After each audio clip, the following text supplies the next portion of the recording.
This episode of Let's Bring It In is brought to you by Platinum Black. Platinum Black's a strategic marketing and advertising consultancy built for teams who already have great instincts, but need a partner to help them go bigger and go faster. I have done freelance work with Platinum Black. I know these people and I think they're terrific. Every time they've brought me in on a project, I've seen that the full team was engaged and dedicated and proactive, from the managing director and the executive creative director to the junior account person or junior designer. They're doing everything that they could to drive their client's business. They've easily been one of my favorite agencies to work with. Platinum Black works alongside in-house teams to uncover new growth opportunities, sharpen strategy, and make the kind of creative that works harder for your business. If you're ready to outgrow your market, check them out. They're at platinumblack.com. And now, here's the show.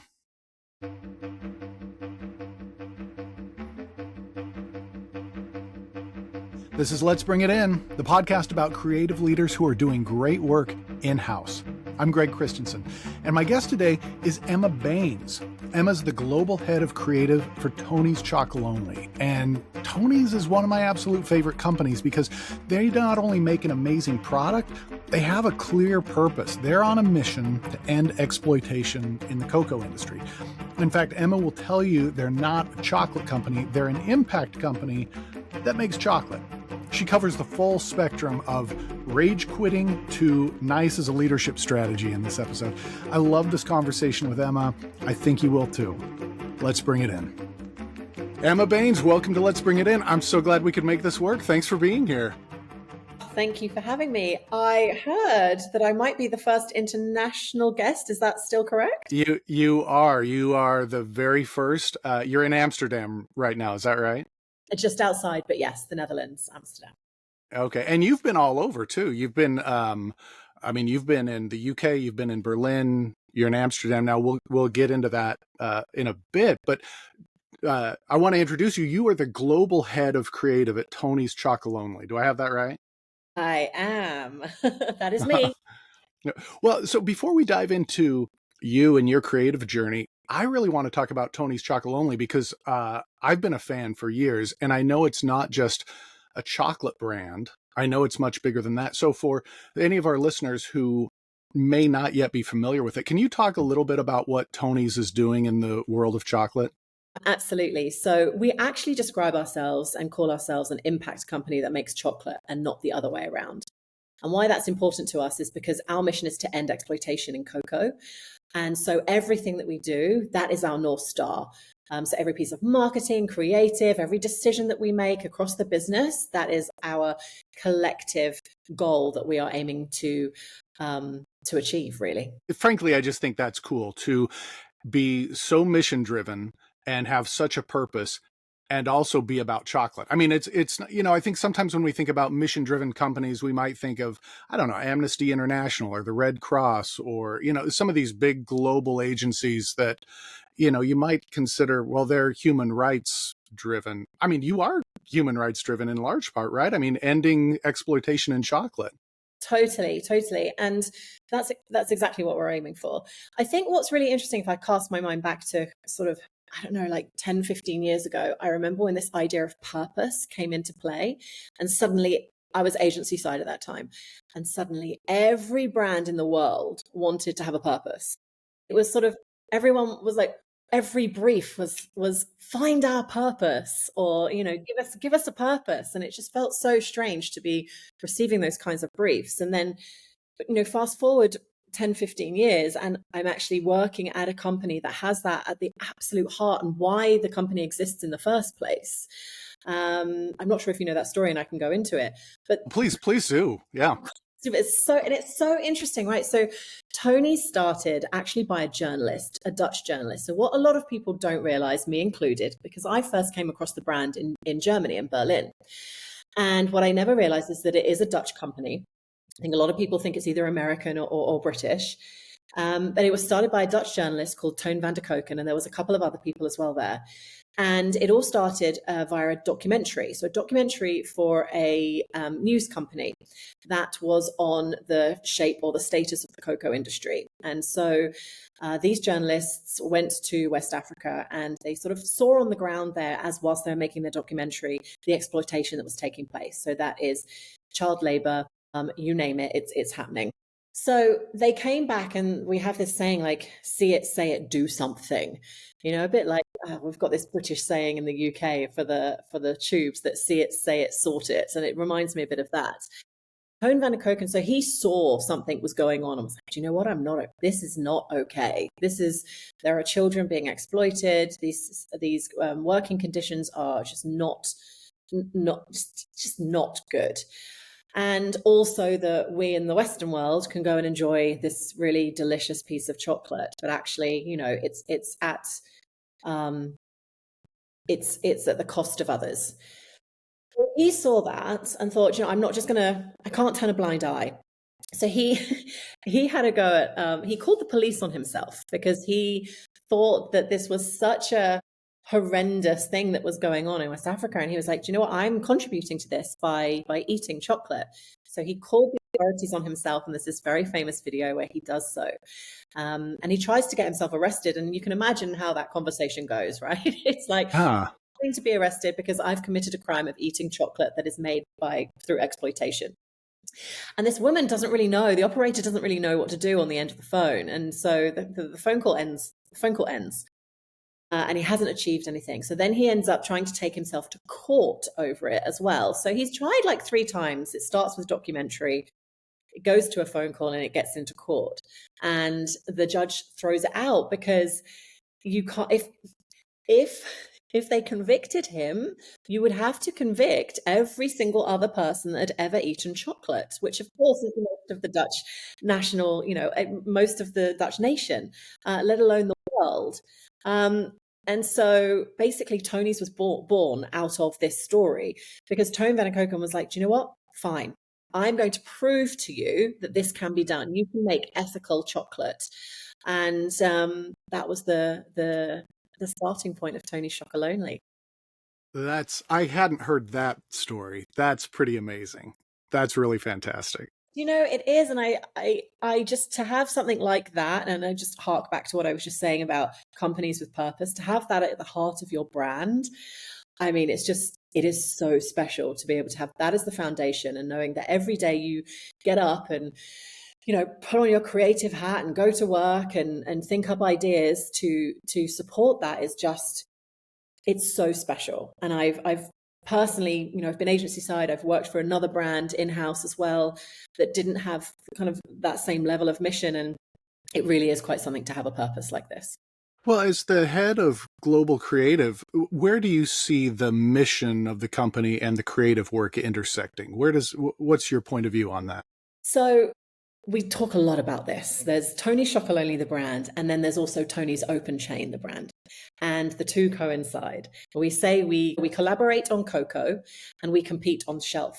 Because what we're actually trying to do with the Tony's Open Chain brand is we're not the only people that have this. We've broken the number one rule in business. We've shared our sort of sourcing our sourcing principles, the 5 sourcing principles with others, and you'll see our mark, the Tony's Open Chain, on our logo, but you'll also see it on other brands as well. And why that's important is because everything that we do is an invitation in. Everything that we do, all of our marketing, everything. I mean, even when we poke at some of the, the chocolate industry, it's always with a bit of a wink and a nudge of come and join us.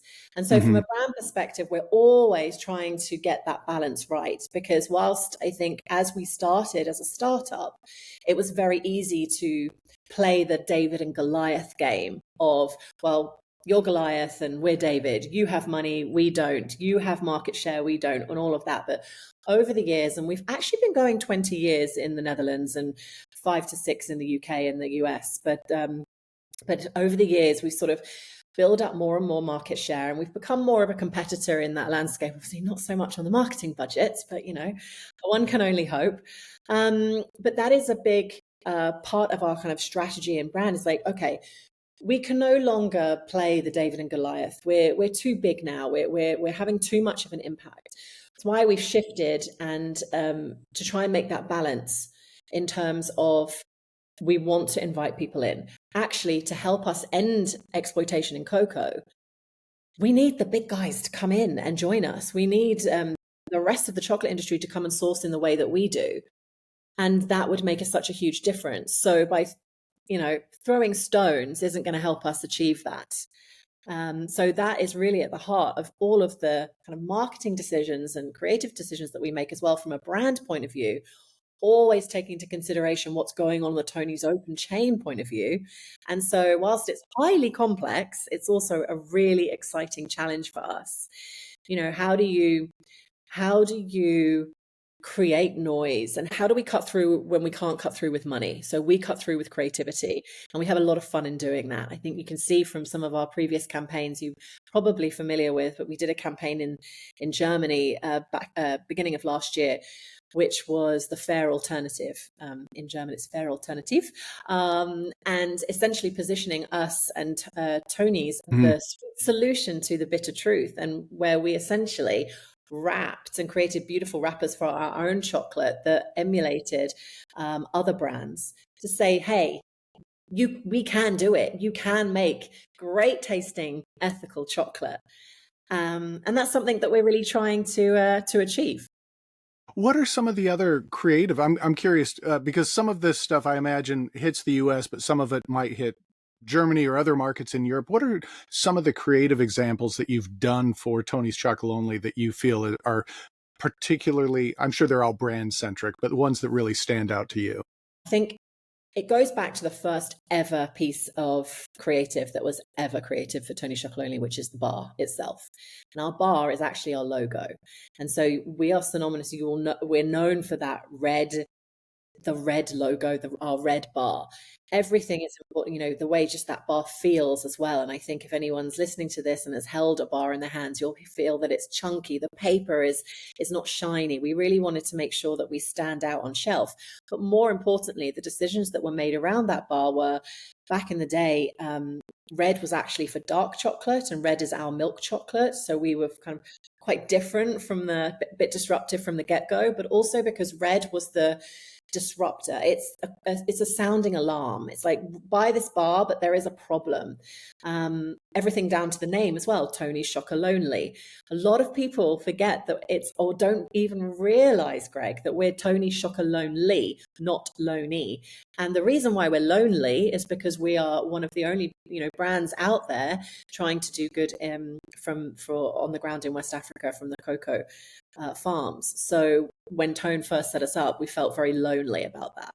So I think for me, honestly, one of my favorite pieces of creative is actually our packaging and our bars, and it's why it's so important. It's such a big part of what my team do as well, my in-house team. And we have full ownership of that packaging, kind of end to end. Like, what does it look like? What is that feeling we want to evoke in people as they kind of look at the bar and feel it, touch it, want to eat it? Because if they buy it, they're going to make a change in that, helping us on our mission to end exploitation. I think what I really love, though, about Tony's is we've got these very distinctive brand assets. I've just talked through two of them. We've got this very DIY kind of printed, hand cut font. We've got these beautiful colors. We have our chocolate letter typeface that I think you can really see and understand from a long way away. One of my favorites, and it comes back to product again, which is interesting because I actually would have thought it would have been more campaigns focused for me. One of my favorite ones is our countdown calendar as well. And this is, again, just a really good example of us disrupting the normal category. So countdown calendars, if you're not familiar, you have them in the US, but yeah, super. Like advent calendars, right? Advent calendars, yeah, basically, yes. There you go. And behind, when we first launched them, we launched, there was a very quick decision made in a marketing meeting somewhere. I wasn't there at the time, but there was a decision to remove one of the chocolates from behind one of the doors to really remind people that, just like the chocolate and cocoa industry, that it's unequal, just like our unequally divided bars. And this, obviously, December the 1st hits, and around the 10th or 12th, there was no chocolate. Can you imagine the uproar of like children and adults alike opening that door and not getting their much loved chocolate or much Thinking they anticipated? probably got a faulty product, right? Thinking they got the amount of complaints just went through the roof. So we learned from that though, and so now actually everyone gets two chocolates behind the following door, and we mix it up every year, so not everyone knows which door it's happening, but it's the point is that it's that little nudge, that little reminder of why we exist and what we're trying to do, and to make it as well in the forefront of the consumer's mind, because it's not, and it's not going to be. And we're very aware that people will come for taste, and hopefully the mission will stay with them. So we've been doing a lot of work on taste. In addition to sort of the product side, I think some of the kind of more recent campaigns that I've really enjoyed, we've got two really exciting ones. One that's just launched actually in the US, which is our partnership with Pantone, which I've Mm, just talked about the red product and our yeah. red and our red. But the hilarious thing was, or quite interesting thing was, is that we never had our own Pantone. We never had a Pantone red. And so we've been working with Pantone themselves to create the Only Tony's Chocolonely red, which is really special and a really great partnership that we've worked with them on. And it just went live a couple of weeks ago. So we've been thrilled to do that. And working with such an incredibly, renowned partner, and also, from a credibility standpoint as well, like Red, we've got this credibility in Red. We've also, from a consistency point of view, it's just going to help us kind of raise the bar, as we say, but raise the bar for all of our other kind of print quality and products moving forward. So that's been a really exciting one. Lots of fun activations as well. I could talk all Yeah. day about this. So yeah, Well, Red. I want to let you talk all day. Before we jump into that, though, I I didn't know until I started to do some research before we had this conversation. I always thought that the unequally divided bar was just kind of fun to be different. I mean, for any listeners who haven't had a chance to have a Tony's Chocolonely, it's not, three rectangles by nine rectangles and you break them off or whatever. It's very, I mean, it's fun. Like they're weird triangles, and they're, some pieces are bigger and some are smaller. And I kind of always thought, well, that's because some people want a big piece and some want a smaller piece. But if I understand it right, that's really part of the brand. That's talking about the unequal distribution in the cocoa industry. Is that right? Exactly that. It's not just done to annoy people. And again, talking about complaints, so many people complain about it, but it's not something we're ever going to change, because we really it makes for good conversation. If you're experiencing this bar for the first time and you've bought it, you're going to open that and think, what is this? And on the inside of our wrapper tells our story as well, about why and what our mission is. So there's all that information and that storytelling, which is so important for our brand and for people to understand everything about us. Also another fun fact about the unequally divided bar is that if you looking at it horizontally, the bottom left hand corner, we've hidden the west coast of Africa and the countries that make cocoa, that we source our cocoa from, in that left hand bottom corner, which I have not noticed that. I'm going to buy a bar on my way to work. That's fantastic. do. It's really special. And there aren't many brands out there that have I talked about distinctive brand assets, and our bar is one of those. And we've got a lot of people that are flattering us by copying us.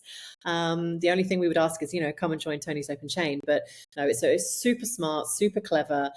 And we have this phrase of share our chocolate, share our story. And we're always hoping that by sharing a bar with someone, I mean, they're big, chunky bars. So by all means, eat one by yourself. I've been known to do it.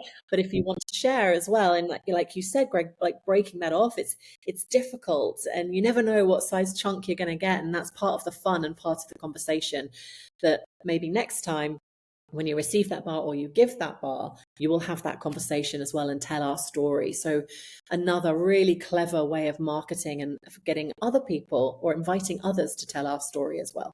Emma, I want to rewind just a little bit. I want to ask you questions about your career personally? I know that you were in UK, Berlin, you found your way to Amsterdam, you've worked agency side, you worked in-house. I believe were you at HelloFresh? Do I have that right? Yes, correct. I take us through your creative career a little bit. Tell us how you ended up where you are now. Gosh, I love a little rewind, a little blast to the past. You're absolutely right. I started out in London, and the early roles were very focused on. I was I was just I didn't know what I wanted to do, actually, to be really honest. I had no idea. I went going back to school. I was at the time of, like, you could be a doctor, a lawyer, a teacher, and anything other than that was confusing to a lot of people, or really outside of the box. And I remember one of my best friends, still my best friend today, she's like, I'm going to be a fashion designer. And I remember saying to her, is that possible? And then I sort of opened up this world and realized there was this whole world that sounded quite exciting to me, which was marketing and advertising. So I actually went and studied marketing and advertising. So I'm one of those, actually, that has stayed in the world that I studied, which is quite interesting. But my early roles were really focused on, where can I soak up as much information about this world of creativity, this world of advertising, this world of wild agency life. And I was very much into working with lots of people, working with teams, always connecting things. I was very project focused, very campaign focused, but always building something. That might be an event, or it might be a magazines before they kind of Yeah. paved the way for digital. But so that was really exciting. So I really was just kind of, at the early part of my career, just focused on getting as much experience where I could. And I went and got that and worked really hard. I kind of made myself as indispensable as possible and just soaked up all this knowledge from boutique agencies to big kind of conglomerate agencies. Some were great, some were not so great, but really kind of figuring out what I wanted to do. Where that landed me in the last agency that I was before I then went in-house was at Hill and Knowlton, which is now, actually, I think is now part of Burson.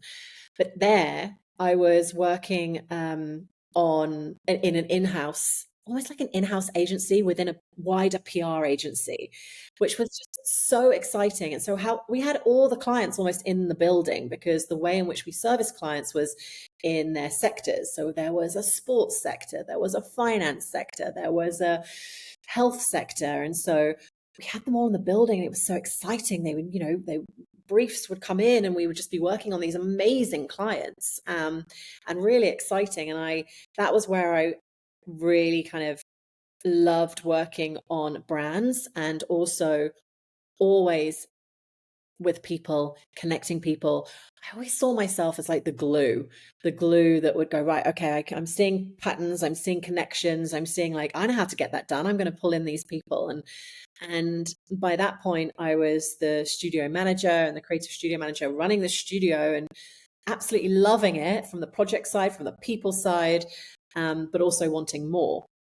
And that led me to basically go in-house, because I was also, the really exciting thing about going in-house is that you're so much closer to the brands. Working agency side, you would get a brief come in, you would work on it, you would deliver it. It would be so short, sometimes like so fast paced, and that was it. You didn't know how it did. You didn't know how it performed. You didn't know any measurement. You didn't know anything for next time. You sort of relied on your clients to kind of feed you that information, but you didn't own that data. You didn't own any information. So you were kind of like, oh, okay, cool. I'll just wait for the next brief to come in. And not that there were a shortage of those, but it was absolutely, the breadth in terms of brands, but not necessarily the depth in them. And that's what I got when I went to HelloFresh and tried something new out. And that takes me to HelloFresh, which is quite interesting, actually, because I've learned that there's a bit of a theme in my career of, like, I've always acted in sort of rage and rage applying to things. So I was really frustrated. You don't seem like a rageful person to me. That kind of shocks me. But I'm really not an outwardly rage person, but inside, if I get really frustrated with something, I have to act, and I will act very quickly.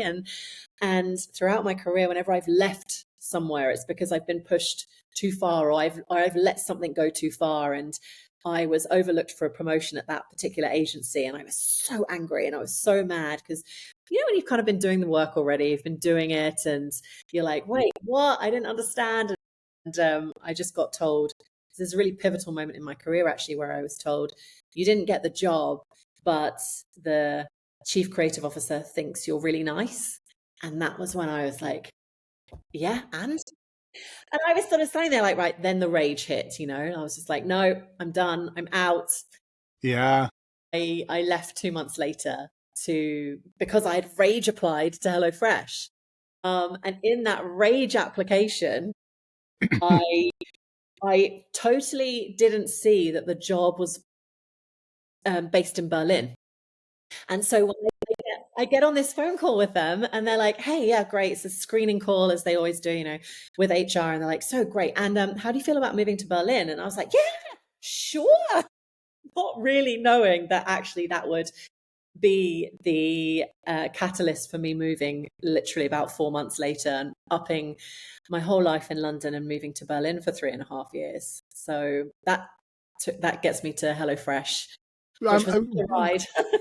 I have a quick question because I worked in Europe for about 2 years. I worked for Y&R in Geneva, and the entire office, my French was okay, but it was fine because the entire office was run in English.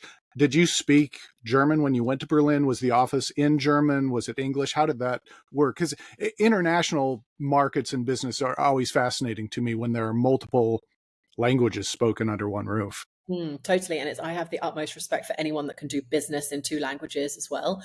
I was joining the global team. So HelloFresh is also, that's a German company. Again, lots of people think it might not be, but it's a German company, and all business was conducted in English. Did my German get a bit better from GCSE level? Yes.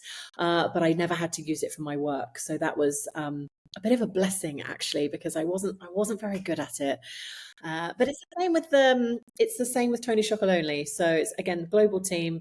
Business is conducted in English, so I'm very lucky. But I do have a Dutch partner and a bilingual 2-year-old, so I am learning Dutch very quickly. But it's not super easy. But I do. I can imagine that must be really, really tricky to be in a sort of local market and not know the language and have to learn it quite quickly, but also a really great opportunity to learn the language. What are some of the biggest differences that you've seen between in-house creative teams and creative teams at traditional agencies, or are there any differences? I love this question because I think there's so many similarities and then these kind of like nuances as well of differences. I talked about the depth and breadth earlier, and I think that's one of them. In-house, you get to go so deep. You get to know every little thing and every little detail about a brand. I really learned that at HelloFresh. I was quite shocked isn't the right word, but I learned a lot and educated, let's say, about how deep you can go into one brand and understanding like every tiny detail. Whereas agencies are kind of so many brands, just surface level.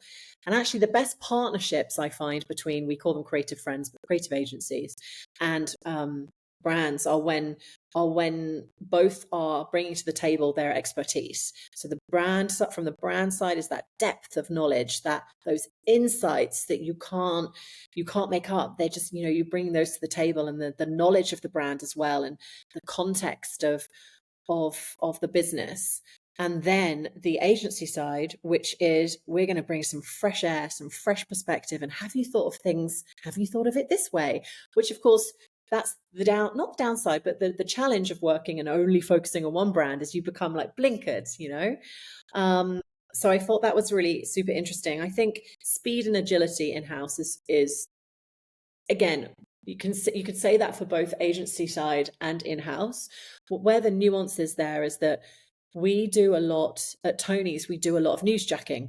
And that essentially means if there's a story in the press that we have an opinion on, or we want to talk about as well, and literally newsjack it, then we have to do it that day. That just has to happen. And by the time you've briefed an agency, they understand what you're trying to achieve. when you want to do it. They might also be on other projects at that point, from the flip side, to get it turned around that quickly for it to have any impact. That's a real challenge with an agency. So there's so many pros and cons. I think that fresh perspective is really important. That's what we look for when we work with creative friends as well, because we know that there are other ways to look at things. Is creative friends, is that a term from at Tony's Chocolonely? Did you use that at HelloFresh, or is that a Tony's? No, that's a Tony's. We have Tony's-isms. Is that a word I just made up? We have Tony's-isms for a lot of things, but like our guide, our like brand guidelines is called the Big Red Blueprint. There's everything is always a word, and I used the other one the other day for our global team. They're called home base, and so I sometimes forget that's not how we. That they're very specific words and terms, but we call them creative friends because we do see them as friends, as as a partner, and that's how we like to work. I always love it when businesses start to have their own language, because to me that's a real indicator of a strong culture. If you start to develop your own language that's shorthand, that does even make sense to someone who's hearing it for the first time. To me, that's an admirable culture.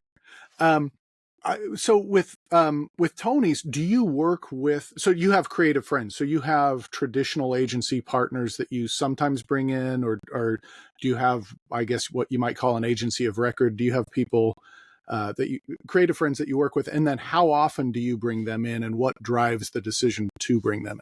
We don't have an agency of record. We have multiple different agencies that we call upon for different things as and when necessary, and very open to working with new ones as well. The reason that is because we don't have the biggest budgets. I'm going to be really honest. We don't have millions. We have to be really lean and really smart about how we use our money. And so we're always looking for partners that want to join that challenge with us. But that also does rule out, quite a lot of others. So I think where we've had really great experiences working with agencies is when they've kind of come on board and really understood what we're trying to achieve with very little, but that we're trying to, really punch above our weight and go over and above. But it's all for the mission. So we're always looking for people that really want to join the mission and are looking to join us on that challenger brand journey that we're on. And it's never a dull moment. Yeah. What is your in-house team like? I mean, do you have teams of writers, art directors, designers, and then as the global head of creative, like what's your day-to-day like working with your team? So I would describe us as small but mighty. We're only a team of 8, our global team. We don't have other designers around the world as some companies do, and at least I did at HelloFresh. No, we're a team of 8 that is mostly made up of designers and a copywriter, our lead copywriter. We're always trying to, again, that raising the bar, always trying to raise the bar with what we've got and do as much as we can with what we've got. That challenger brand mentality is really important. The culture that we're building is and that we've built and we've got is one of great trust and shared purpose that I've mentioned before. And we're always encouraged to be kind of very courageous and very brave over perfection, because again, perfection is never going to get anywhere, never get us anywhere. But I think brave over perfection is, I'm going to steal that. I think that's a great mentality. Please do. It's great. And we really try and, it's something we're really trying to we have to remind ourselves, and me too. I am someone that I will go over and over and over something if left to my own devices. This is where it's kind of, we call ourselves the BCC, the brand, comms and creative. And I lead the creative team. There's a comms and brand team as well. And if the marketeers, and our marketing leads as well didn't tell me, hey, we've got a deadline we've got to meet, then, me and the team, we're just going to keep going until it's perfect. There's one designer in my team that's constantly being like, it's not good enough, Emma. I'm like, it's 90%. It's got to go out. We're good. But that's the kind of level that the team are always pushing for as well. And we're always asking ourselves, is it Tony's? We have these words, again, back to the Tony's-isms. we're constantly asking ourselves, is it only Tony's enough? Is it Mhm. something only we could do? And I know that is a real challenge in this category, but it's also a really great opportunity. Is this something that our dearest competitors could do? And if it is, then how do we make it slightly different? And that could be just the smallest little nudge or the slightest touch and to X, Y, and Z part of the campaign, but it's that piece that will make us remembered and make us stand out. So we're always looking for that, and the team have always got these kind of beautiful, great ideas that come out there. And yeah, always encouraging bravery over perfection. Yeah. And When boldness. That's a tricky one, because that's always like, well, what does bold mean? We're constantly having this discussion, this word, because it's so subjective as well. Like, what's bold and what's not bold? So I'd love to, like, what are some of the conversations, or what are some of the things that you've discovered about being bold as you've talked about what that even means? it's such a tricky one. So Tony's is a challenger brand. We're challenging, and that word bold, I think for me over the time has become, as I just mentioned, quite subjective. My version of bold might be different to my boss's version of bold, which might be different to my colleague's version of bold, and so we're trying to understand like what it is we mean by that, and to have some sort of almost like a checkbox of, okay, what do we mean by bold? And for me, this always starts with the brief as well. So these discussions have always taken place. And, is it, yeah, okay, is it on brand? Super tick. But does it have the only Tony's twist? Okay, let's discuss that. And you can discuss that until the cows come home. Ultimately, someone has to make a decision. So we do need to, move forwards. But we do have checklists that we work with in that way, which sounds really boring, but it is just a really great reminder of, okay, it checks all these, we're good. Or it doesn't check this. Is it in line with the mission, for example? Or are we dialing up? Which one are we dialing up in this boldness? Are we going for bold taste or bold mission?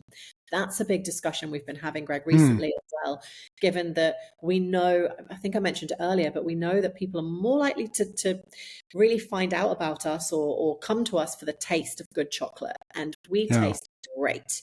I think there Yeah. is a perception that we might not, because we are ethical, but go by a bar, you'll have that Yeah. caramel salt, and you will change your mind. It will Yeah. change the world as it did mine. So that taste, do we dial up on boldness there? We've got some big, bold flavors. And then we've also got the mission. So that's also the balance that we're always trying to make. And, where do we dial up? How bold do you go on the mission? I think we've had some really healthy discussions in house about how bold we do go. Back to that poking, we want to be inviting of partners. We don't want to, and of competitors, we don't want to be like, hey, we're good and you're bad, because after a while that just gets really boring as well for the consumer, who Yeah. is at the end of the day the most important person. They don't want to see a slanging match between two companies. They want great chocolate, and if by buying that chocolate they can do good in the world, that's a no-brainer. When you arrived at Tony's, I'm thinking about this team of 8 that you have. Uh, were the in-house capabilities already mature, or have you played a role in building them or evolving them? So we've been on quite a journey, not just my team, but Tony's in itself. So I actually joined a week before there was this great transition of power from the old CEO, Henk Jan, who was transitioning that position to our current CEO, Douglas Lamont. And so I was joining at this quite interesting and pivotal time, where Douglas took over. And we've been, over the last 3 years since I've been there, we've been in this kind of scale up period. So we've shifted away from this startup mentality into scale up. And that has been, that's had its growing pains across the business, not just my team, but my team have definitely felt that. What's the role of creative team? What's the role of creative? And what I have particularly enjoyed about Tony's itself is that creativity and the brand is at the absolute heart of our business. It is not a nice to have. It is absolutely the most important, obviously the mission, but is one of the most important ways and of getting that storytelling and that information and that vehicle to get the mission out there. So it's very respected, whereas other places I've worked, it hasn't been as much. It's been a tougher sell for certain projects or branding or all sorts. So that's been really interesting. The team itself hasn't changed much since I joined. Our creative director left earlier this year. He's gone off to fabulous new things, and I can't wait to see what he's going to be doing next. His name's Clink, if you're not familiar with him. He is the guy that built that Tony's brand, and a dear friend. But other than that, no, we've pretty much got the same team. I think I've had some two great hires since I've joined. But again, it's back to that from a resource standpoint, we don't have millions to just throw at putting bottoms on seats, as we say. Whereas that I've had that elsewhere, and that doesn't always answer all your problems. So we have to be really specific and really prioritize what we're going after and what we're doing, and just be really ruthless about our resource model as well. You've had experience building teams, running teams, encouraging teams. From where you sit, what's your perspective on the future of in-house creative? I believe two things. I believe that it is the future, and I believe that that nice is the future of leadership. So there's two things there. There's kind of the how and the why. I think in-housing, I think there is absolutely a place for agencies, absolutely, in this world. But I think there's a lot going on in that world right now that is quite saddening, actually, to see. Mm-hmm. To see the closure of incredible agencies that really were the foundation of this industry. Yeah. The news recently, and it's just fascinating to watch, and I'm still digesting all of that. But I do understand as well that there is the in-house, the ability again to be that close to the brand, to be a team that understands the brand in a way that no other will. I think that is so crucial. But I see that there is a place for both. But I do feel like there's this really interesting move in-house that I'm kind of interested to see where that goes. It's very important for a brand like Tony's to have an in-house internal team, just so that they can understand. We have these little jokes that we make, we have these. My boss always, whenever we onboard anyone or tell anyone about our brand, she always says, when you go into the toilet at our offices, at our head offices in Amsterdam, and you sit there and you just look at the back of, there's always these fun jokes, these little Tonyisms that you don't get that in every other brand. There's not many out there that has this storytelling and these fun little quips just because that's part of our brand. You can't force it, you can't make it happen. It's just something that is there, and I think there's a lot of magic in that. And that also comes from having a very kind of capable in-house team that can do that, and that are so in love with the brand they want to do that. I mean, I don't know many agencies that would be that keen about picking up a brief for a toilet. I don't know, maybe there are, but that is the level of care that we take into everything that we do. And then I think in terms of motivating a team, I am a firm believer that nice is the future of leadership. Not nice as in people pleasing or the negative side of nice, which is just like, oh, I'm so nice. But harking back to my previous feedback that I got, oh, it's lovely, you're going to be great, but oh, you're too nice. There is a really strategic side to nice that is like a quiet power, but it does get you loud results. And that's how I lead my team. And I'm still on that journey, but that's absolutely the way I try to lead. Give me an example of being nice in this. You obviously seem like a very nice person, but give me an example of being nice in business. An example of being nice in business, I think I could give many, but I'll just give one. In many businesses, as leaders, we have a job to do. I'm going to use the Spider-Man quote. I can't believe I'm saying this, but the Spider-Man quote is, with great power comes great responsibility. Yeah. And I believe in leadership that is really really important that, you don't realize the power that you have as a leader until you're in that. And then you're like, wow, okay, my every word can be picked on, and so that might ruin someone's day. There's a lot of power to your words, or what you say, and also what your actions are. So for me, being a nice leader from that perspective is like a power that lifts, that doesn't crush. So it's Mm. about making sure that people have space to be themselves, to do their work. It's not micromanaging, it's just that trust that has to be built, granted, but that power that lifts them to create great work. I see my job as I need to remove blockers for them to create great work. I'm not a designer I'm not a graphic designer. I understand it and I can see it strategically, and I can tell great work from bad work. So my job is to let the people that do that and do that really well, and those are the people in my team. That is my job, is to lift them so that they can create great work, because happy team creates better work. And I'm seeing that across the board. I saw it at HelloFresh. I see it here at Tony's. That's just one example, but I hope that answers your question. Yeah, absolutely. Well, speaking of being nice, I want to call out, we have a friend in common, Kevin Lynch. He was my first boss and actually was the one who made the introduction between us. How do you know Kevin?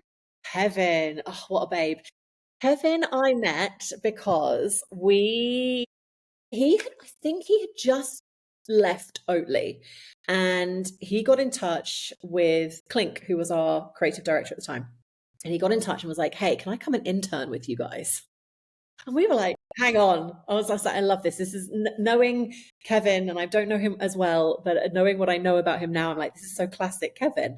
And we said, look, we actually don't have an internship spot right now for you. This is like, if anyone Now, that to be clear, I should interject. This is someone who was the executive creative director at Energy BBDO in Chicago, and then was the executive creative director for Saatchi in Shanghai. And I mean, he'd been leading brands, and now he's asking you for an yeah, internship. which I just loved. I just thought this is just brilliant.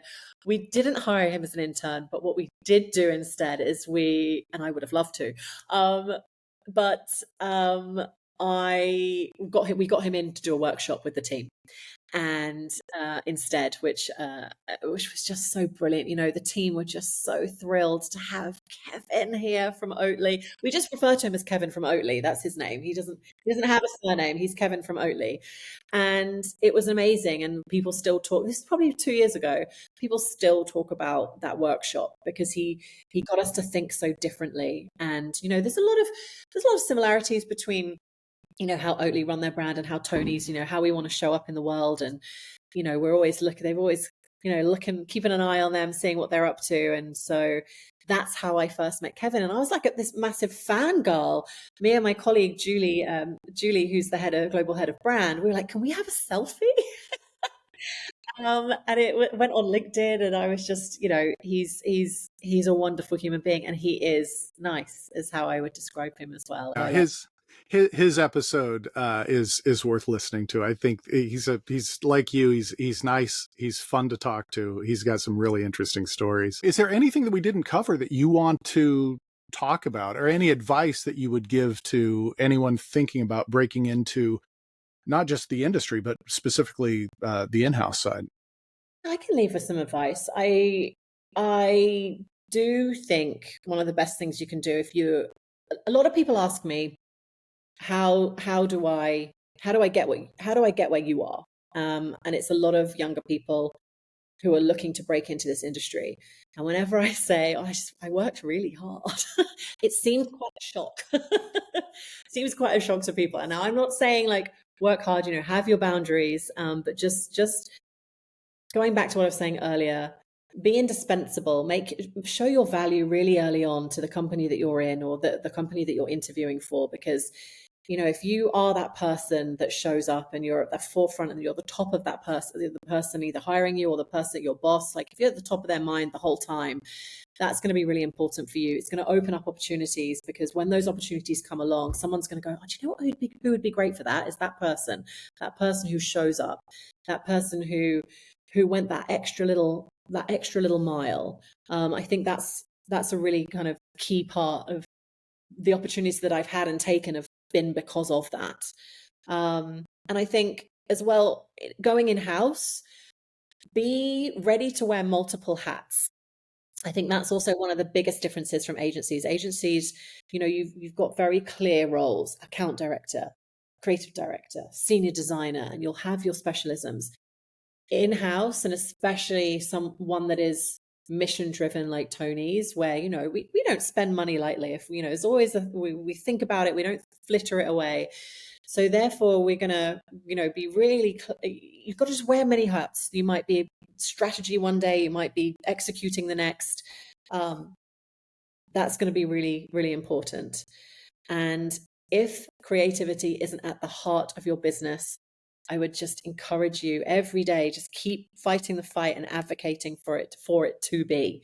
That's another question that I get a lot as well. And I'm so grateful that Tony's and everybody, the senior leaders, who, whilst it might not be high on their own personal agenda, they see the value in brand and creative and what that can do for a brand as well. So I think that is absolutely something everyone should lean into. Emma, this is really terrific. Thank you so much for your time. I like to end every episode with a bonus question that has nothing to do with advertising. And what I like to ask my guests is this: if you were at an airport and you could travel anywhere, where would you go? Now, all of my guests so far have been US based, and I say you can choose a US destination and an international one. So I should either say you can choose a European one and one that's further abroad, or maybe you just get to choose two. But if you were at an airport, okay, so you're at an airport, you get to go anywhere. Time isn't a factor. Money isn't a factor. You get to go to a couple places. Where are you going to go? I have family in South Africa. I would hop on a flight right now. I haven't been for 5 years, since just before COVID. And so I would hop on a flight to South Africa and I would go to Kruger National Park with them. Oh. And I would just be in that moment in the bush and just soak up those beautiful animals. And that's where I would go. Yeah. I couldn't beat that.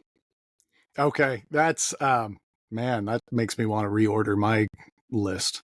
That's pretty great. Yours? Where's your number one at the moment? Oh, well, at the moment, for the longest time, Israel was one of the top ones, and that's kind of been pushed back for various reasons. At the moment, I would go back to Singapore. I spent a week in Singapore, probably 20 years ago, and I would say that it was the best food I've eaten consistently. And it's also, I've heard Singapore is described as Asia for beginners, because you can get around speaking English really easily. But so maybe I would do Singapore with I'd venture further into, I don't know, Malaysia or something where I wasn't as comfortable. I love that for you. Yeah. We need to make this happen, don't we? Singapore. Okay, yeah. We'll send each other postcards. How about that? Yeah, deal. Emma, this has been so fantastic. I've really enjoyed this. Thank you so much for your time. And I think that you're 5 hours ahead of me. So, I mean, thanks for working through this as well. But such a thoughtful look into the creative world of what's going on at Tony's Chocolonely. Thanks so much for your time. My absolute pleasure. Thank you for having me, Greg. That's it for this episode of Let's Bring It In. Huge thanks to Emma Baines, Global Head of Creative for Tony's Chocolonely. If you want to hear more conversations with some of the top creatives leading the work at places like Liquid Death, Yeti, Whole Foods, Spotify, Dude Wipes, and a lot more, visit letsbringitin.com. Our theme music was composed by Nick Patronella. You can find more of his work on Vimeo. And huge thanks to you, of course, for listening. Let's Bring It In is a production of Barnes Creative Bank at barnescreativebank.com.